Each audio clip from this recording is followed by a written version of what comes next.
Hello, I'm back.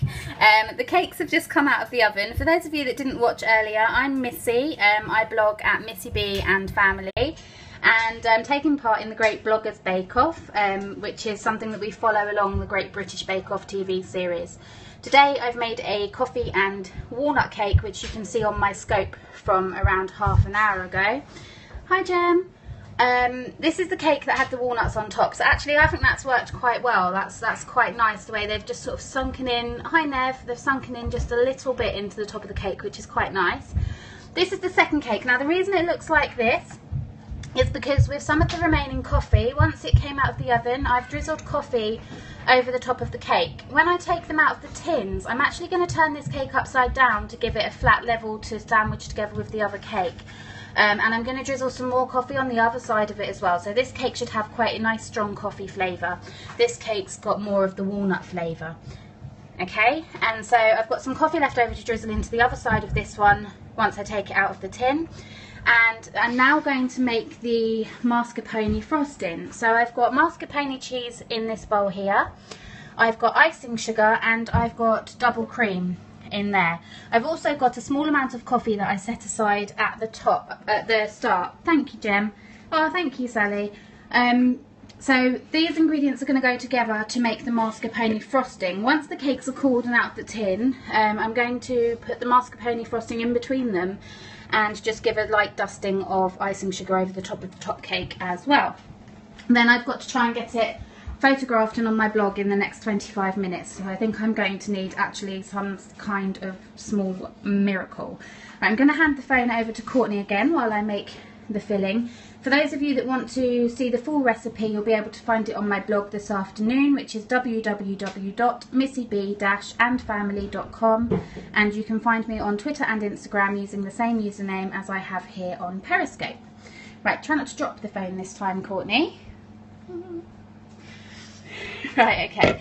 So basically it's another dump in the bowl kind of thing. So I'm going to pop the mascarpone cheese in there. And the icing sugar. Whoop. That's where we all suffocate from the cloud of icing sugar. And the double cream. Hello.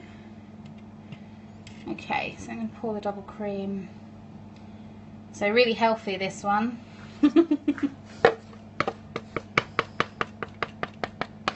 Okay, and basically what we're going to do is we're just going to beat these together until it's all combined. Then when it's combined, I will fold in the remaining piece of coffee. Very good, Jem. You do make me laugh. Did you get it? Courtney's standing here, she's not sure. Mascarpone, yeah, she gets it. Oh. She's not impressed with the joke, Jem. Okay. It'll be quite hard to blend it together to begin with because the mascarpone obviously is quite thick.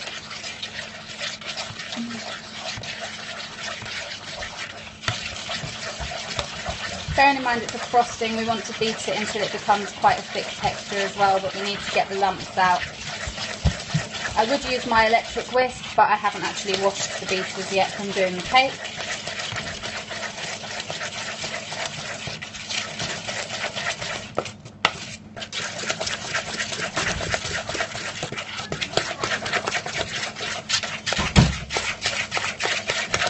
Sorry about any background noise. For those of you that don't know me, I've got 6 children, so things can be quite noisy and chaotic here. I think the little ones have just gone upstairs with their dad for a bath so that I can try and get this done with a little bit less disruption. Smells good.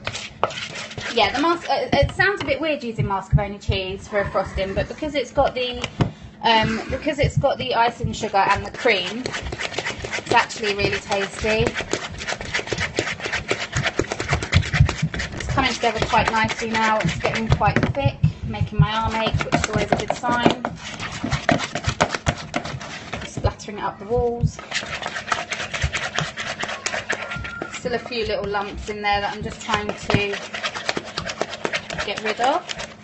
Okay, I'm quite happy with that. I think that looks quite good. You love mascarpone. It's not something I ever really use that much, to be honest. See, that's a really nice and thick. And what I'm going to do is I've got 2 tablespoons of the extra strong coffee mixture that I made, and I'm going to pour that in.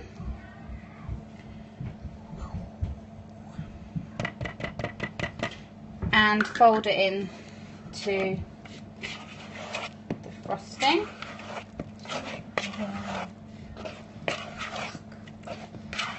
I've never actually done this recipe before, so I'm kind of doing it for a first time, sharing it with you. So I'm kind of glad the cakes have cooked nicely. Okay, so I'm just going to give that a beat again to try and get some of the thickness back, because obviously the liquid coffee makes it lose some of the thickness. You can see that's got a really lovely caramelly kind of colour. It smells beautiful. Smell. If only we had smell-o-vision.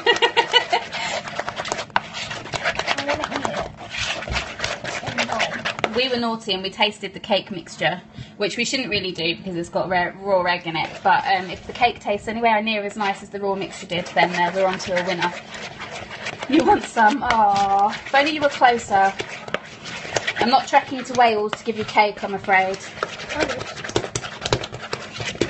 It wouldn't survive the trip. It would be gone before we got there. One day, Jem, one day we'll get together and I'll make you lots of cake.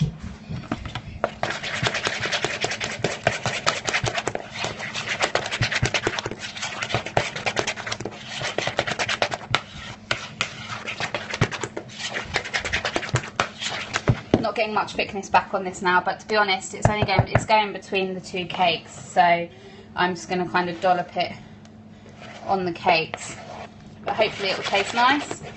I might pop it in the fridge actually for a little while to see if it will harden up a bit. Okay, so that is the frosting. Oh, okay. Oh, you'll have to let me know, yeah. Let me know if you find somewhere and we'll arrange a get-together. Definitely, I'm up for that.